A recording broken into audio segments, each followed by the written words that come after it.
Hola a todos.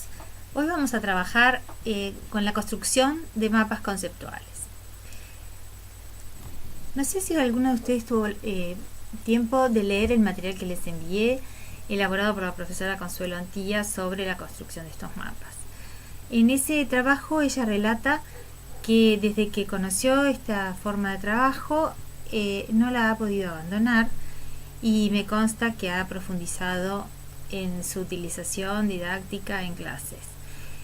A mí me pasó lo mismo, desde que la profesora Antía me las enseñó en clase, porque ella fue mi profesora de didáctica, no los he podido abandonar. Realmente, como dicen Novak y Gowin, es una herramienta poderosa, no solamente útil para estudiantes, sino también para el profesor, porque permite estructurar el pensamiento y además es útil para la metacognición. Pero también es motivador, porque justamente este trabajo acerca a experiencias emocionalmente positivas y sobre todo para el docente deja en evidencia el error conceptual al establecer mal las relaciones entre conceptos. Y como dice Astolfi, ese error nos permite trabajar sobre él y entonces lograr aprendizajes mucho más significativos. ¿Cómo se define? Bueno, se define como un esquema, es un tipo de esquema, pero este esquema, justamente por eso mismo, tiene una importancia visual, tiene que ser visualmente agradable. Entonces cobra importancia explicar algunos detalles de su construcción, porque justamente para lograr que sea atractivo y claro. Por eso vamos a empezar un poquito a trabajar con eso. El primer paso de la elaboración del mapa es seleccionar los conceptos. Ustedes de una lectura del tema que ustedes quieren van a entonces seleccionar cuáles son aquellos conceptos. Pero primero vamos a hacer este ejercicio. Veamos cuáles de estas palabras que yo he puesto aquí en esta diapositiva son realmente conceptos. Los dejo unos minutos para que ustedes seleccionen los conceptos.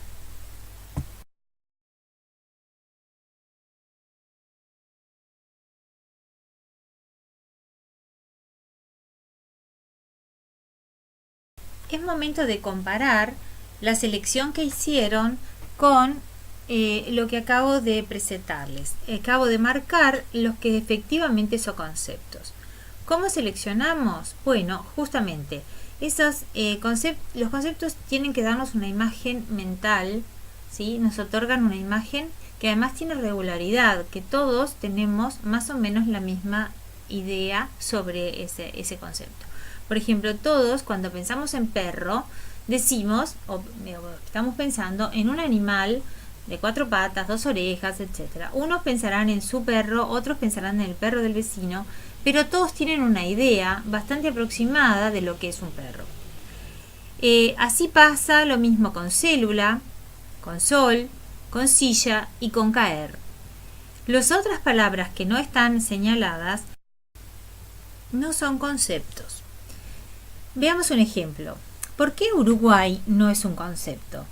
Bueno, porque cuando decimos Uruguay podemos estar pensando en varias cosas. Si bien podemos estar pensando en nuestro país y todos podemos llegar a tener el mismo concepto, creo que no lo tenemos, pero además fíjense que muchos de ustedes pueden estar pensando en el río Uruguay, otros en la calle Uruguay, otros en una persona que se llame Uruguay.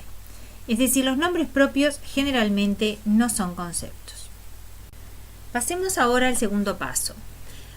Vamos a trabajar con los conceptos que ustedes seleccionaron del tema particular con el que van a trabajar elaborando su mapa conceptual.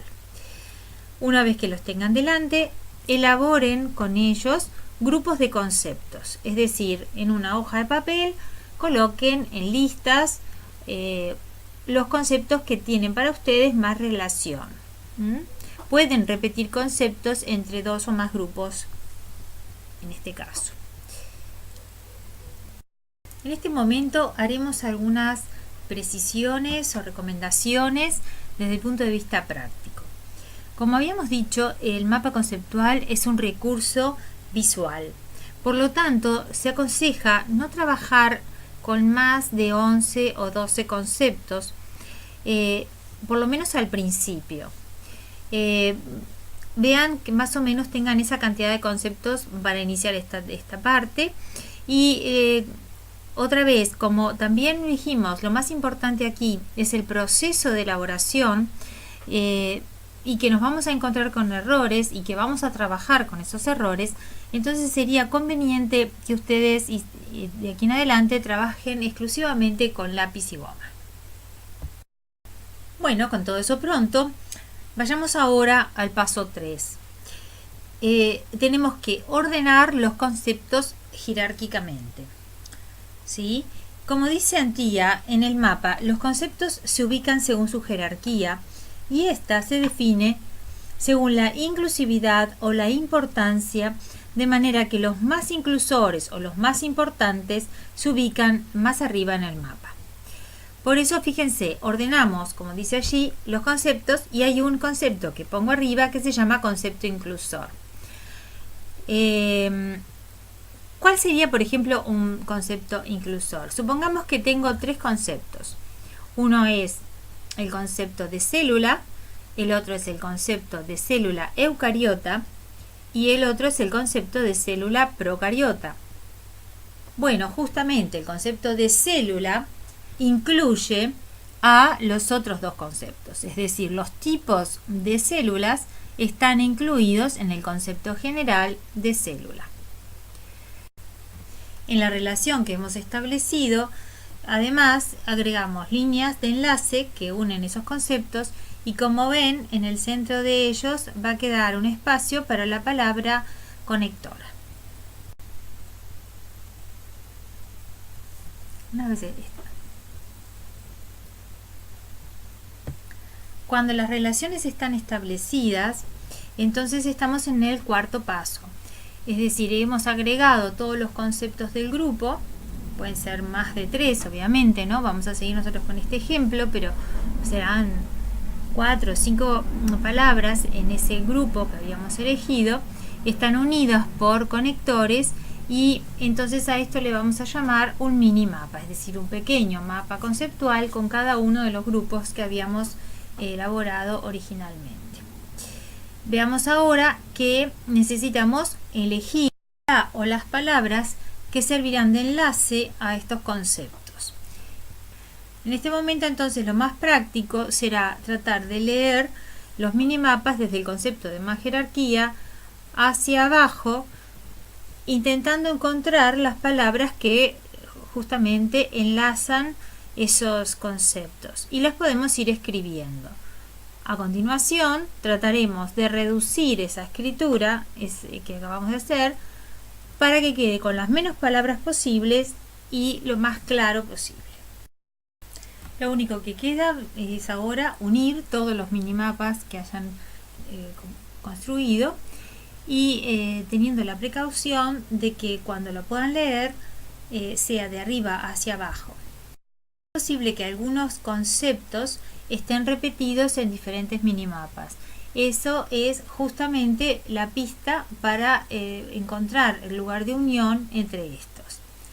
Por último, podrán ustedes ir agregando conceptos en la medida en que lo vean necesario en el momento de ensamblar los minimapas. Bueno, tenemos pronto el mapa. Solo nos queda ahora, que lo tenemos hecho en papel, nos queda ahora elaborarlo en uno de los organizadores gráficos, que puede ser tanto CMAP o Mindomo u otro que ustedes conozcan. Después de eso, que lo editen, lo vamos a compartir en el foro y cuando estén los distintos mapas empezaremos a criticarlos constructivamente. Y bueno, si es necesario, nos encontraremos en una videoconferencia para comentar algo más. Bueno, mucha suerte, que disfrutan haciendo mapas y nos vemos.